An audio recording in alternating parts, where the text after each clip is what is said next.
कहते हैं कि गांधी जी के कहने पर उन्होंने माफी मांगा। शर्म आना चाहिए आपको। ऐसा ना हो कि ये भी कह दीजिएगा कि राहुल गांधी के कहने पर अजय मिश्रा का बेटा आशीष सिन्हा किसानों पर गाड़ी चढ़ाया है, ये भी मत कह दीजिए। आपने देखा होगा 2014 से पहले यही अमिताभ बच्चन कहते थे, रामचंद्र कह गए सिया से ऐसा कलयुग आएगा, नगद गाड़ी खरीदाएगा, लोन पे पेट्रोल आएगा।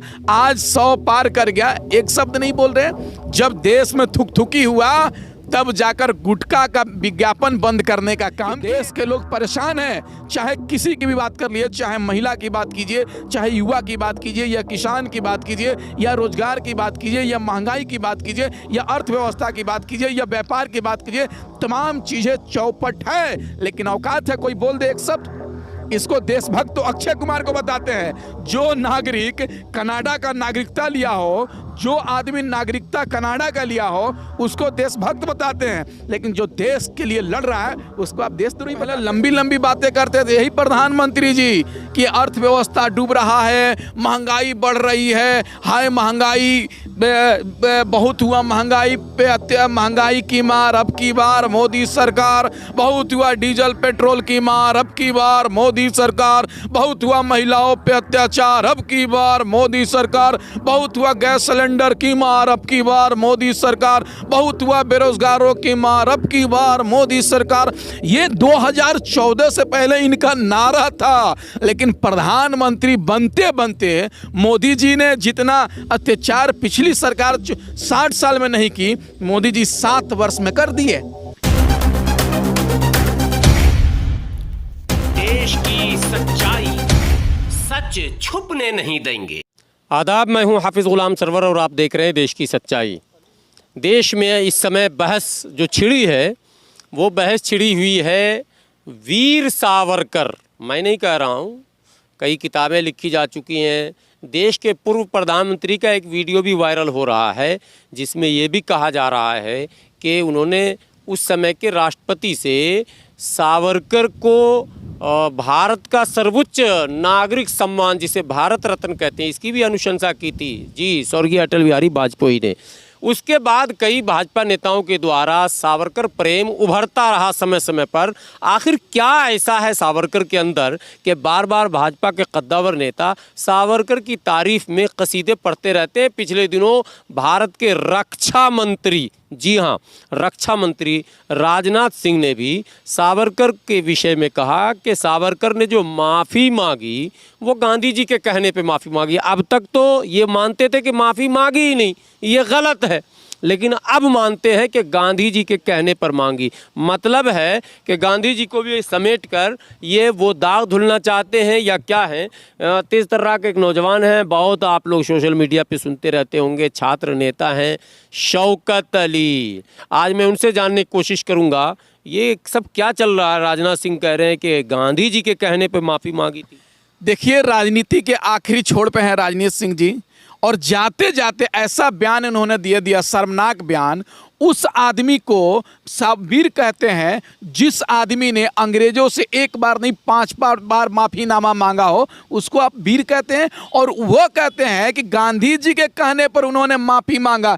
शर्म आना चाहिए आपको। ऐसा ना हो कि ये भी कह दीजिएगा कि राहुल गांधी के कहने पर अजय मिश्रा का बेटा आशीष सिन्हा किसानों पर गाड़ी चढ़ाया है, ये भी मत कह दीजिएगा। देखिए, इस तरह का बयान देना भारतीय जनता पार्टी का नेता को शर्मनाक है।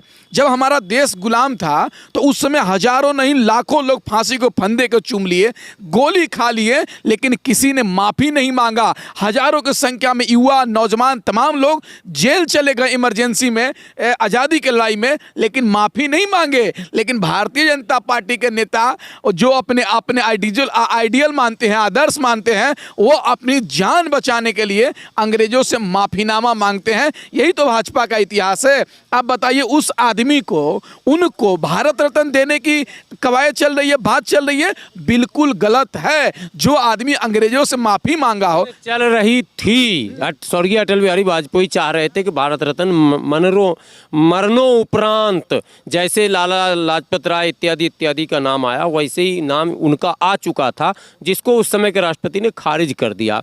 लेकिन इसका मतलब ये तो माना जाएगा कि भाजपा के जितने भी नेता हैं वो चाहते हैं कि सावरकर को मुक्त रोल में लाया जाए?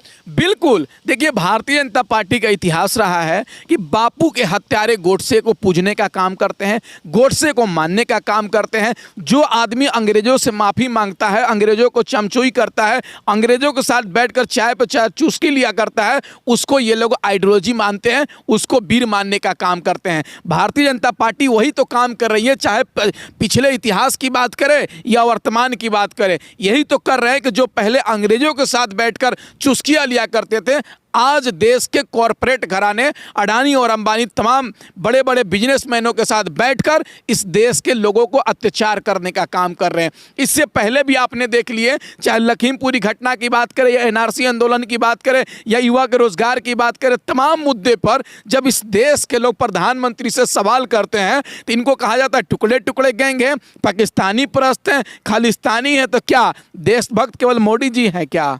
अडानी और अंबानी लोग हैं क्या? हेमा मालिनी और कंगना रनावत यही लोग, प्रेस रावल, अक्षय कुमार यही देशभक्त लोग हैं क्या? आपने देखा होगा 2014 से पहले यही अमिताभ बच्चन कहते थे, रामचंद्र का गे सिया से ऐसा कलयुग आएगा, नगद गाड़ी खरीदाएगा, लोन पे पेट्रोल आएगा। आज 100 पार कर गया, एक शब्द नहीं बोल रहे। जब देश में थुकथुकी हुआ तब जाकर गुटखा का विज्ञापन बंद करने का काम किए हैं। यही तो देश में आंदोलन की बात होती है, यही तो देश में संघर्ष की बात होती है, यही तो देश में आवाज़ उठाने की बात होती है कि आज जिसको महानायक हम कहते हैं वह गुटखा बेचने का काम करते हैं। देश में कोरोना महामारी आता है, किसानों की बात आता है, तो उस समय ये लोग एक शब्द बोलने का काम नहीं करते हैं। उसी तरीके से जब हमारा देश गुलाम था, उस समय जब हमारे जैसे बुजुर्गों लड़ते थे इस देश को आज़ादी दिलाने के लिए, करो मरो का नारा दिया करते थे, तो अंग्रेज भगाओ का नारा दिया करते थे, तो ये लोग अंग्रेजों के साथ बैठते थे, इस देश के आम नागरिकों के साथ नहीं बैठते थे। आज वही हाल हुआ है कि देश के लोग परेशान हैं। चाहे किसी की भी बात कर लिए, चाहे महिला की बात कीजिए, चाहे युवा की बात कीजिए, या किसान की बात कीजिए, या रोजगार की बात कीजिए, या महंगाई की बात कीजिए, या अर्थव्यवस्था की बात कीजिए, या व्यापार की बात कीजिए, तमाम चीज़ें चौपट है। लेकिन औकात है कोई बोल दे एक शब्द, इसको देशभक्त तो अक्षय कुमार को बताते हैं। जो नागरिक कनाडा का नागरिकता लिया हो, जो आदमी नागरिकता कनाडा का लिया हो, उसको देशभक्त बताते हैं। लेकिन जो देश के लिए लड़ रहा है उसको आप देशद्रोही बताते हैं। आपने देखा होगा अडानी के पोर्ट से हजारों किलोग्राम अफीम, चरस, तमाम चीज़ पकड़ाता है। देश की मीडिया उस पर चर्चा नहीं करती है, लेकिन शाहरुख खान का बेटा आयान खान 5 ग्राम 10 ग्राम ड्रग्स के साथ पकड़ाता है तो देश की मीडिया है तौबा मचाती। क्यों भाई?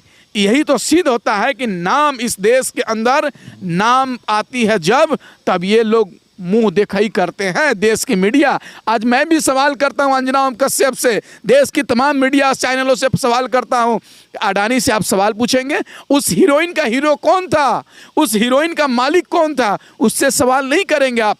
इस देश के अंदर उद्योगपति, बड़े बड़े कॉरपोरेट घराने के लोग देश के अंदर ड्रग्स और तमाम चीज़ का व्यापार कर रहे हैं, लेकिन सरकार उनसे सवाल नहीं कर रही है। लेकिन जो सेवन कर रहे हैं उनसे सवाल कर रही है। पहले तुम फैक्ट्री बंद करो, खुद अपने आप सेवन बंद हो जाएगा। प्रधानमंत्री जी, इन जो जहरीली चीज़ें हैं, ड्रग्स हो, गंजा हो, अफीम हो, तमाम चीज़ों पे आप रोक लगाइए, बंद कीजिए, देश में ऑटोमेटिक बंद हो जाएगा। तो आप मतलब मानते हैं कि आर्यन को नाम के कारण फंसाया गया? आप वही तो कह रहे हैं कि आप देखिए ना, मैं क्या मानता, पूरी दुनिया के लोग मानते हैं। क्या उसमें, उस पोर्ट में, उस जहाज में क्या शाहरुख खान का ही बेटा था? इतने लोग हैं, क्या वो उनके लड़के बिना पिताजी के बेटे हैं? उनके नाम मीडिया में नहीं उछाला जा रहा, लेकिन शाहरुख खान को स्पेशल उछाला जा रहा है कि इसलिए वो आर्यन खान के पिताजी हैं, बॉलीवुड का बादशाह है, बॉलीवुड के किंग खान है। आपने देखा होगा कि भारतीय जनता पार्टी के 3 रिश्तेदार पकड़ाए थे, उनको छोड़ दिया गया, लेकिन शाहरुख खान के बेटे को अभी भी जेल में डाला गया, इसलिए वो सरकार के लोग हैं ना। यही तो देश के अंदर चल रहा है कि सरकार से सवाल करते हैं आप, सरकार की नीतियों का विरोध करते हैं, सरकार को आईना दिखाते हैं तो आप दुश्मन हैं, जेल में चले जाइए, और सरकार के चापलूसी करते हैं तो मजा मारिए। यही तो देश के अंदर चल रहा है। कि आपने भी देखा होगा यही जब 2014 से पहले कुछ भी हुआ करता था ये रोना रोते थे लोग, लेकिन आज 2014 के बाद से देश की अर्थव्यवस्था हो, जीडीपी हो, महंगाई हो, तमाम चीज़ गर्क में जा रहा है, लेकिन एक शब्द ये लोग नहीं बोल रहे हैं। आपको ऐसा लगता है कि किसी दिन ये भी कहा जाएगा कि गांधी जी की हत्या गोडसे ने गांधी जी से पूछ के की थी, या किसी और का नाम नेहरू जी से, किसी का भी ऐसा आ सकता क्या मामला? बिल्कुल, आने वाले दिनों में देखिए ना, भारतीय जनता पार्टी का इतिहास रहा है कि लोगों को गुमराह करना, अफवाहें फैलाना, बेतुका बयान देना, ये इतिहास रहा है। और आने वाले दिन में भी ये लोग कहेंगे कि गोडसे ने गांधी जी से पूछ कर किया, गांधी जी ने कहा कि हमको हत्या कर दो, इस तरह का बयान कुछ भी दे सकते हैं। जिस तरीके से कोरोना महामारी में जब उत्तर प्रदेश में गंगा नदी में, जमुना नदी में लाशें बहा करती थी, यही भारतीय जनता पार्टी के लोग कहते थे ये लाशें नाइजीरिया से आ रही है, ये महंगाई, अगर चावल हो गया तो चावल खाना छोड़ दो, डीजल पेट्रोल का दाम बढ़ गया तो डीजल पेट्रोल यूज करना छोड़ दो, गाड़ी पर चढ़ना छोड़ दो, साइकिल इस्तेमाल करो, स्वस्थ रहोगे। इस तरह का बयान कौन देता है? यही लोग तो देते हैं, नमूने लोग जो भाजपा के अंदर बैठे हुए हैं। ये लोग कुछ भी कह सकते हैं, घोड़ा के पाद और भाजपा के नेताओं के बाद दोनों बराबर है।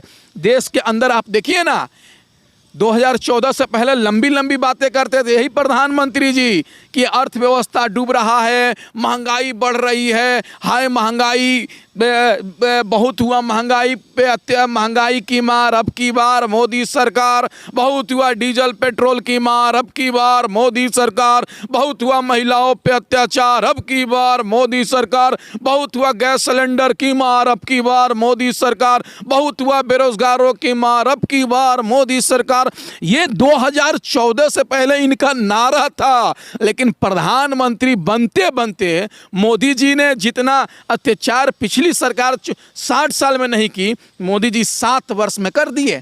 जितना महंगाई 60 साल में पिछली सरकार ने नहीं बढ़ाया, मोदी जी 7 वर्ष में कर दिए। यही कहावत है ना, बाप दादा की कमाई 7 वर्ष में लुटाई। मतलब जो 60 वर्ष में कमाया गया था उसको ये 7 वर्ष में लुटाने का काम कर रहे हैं, तमाम चीज़ों को बेचने का काम कर रहे हैं। निजीकरण क्या है?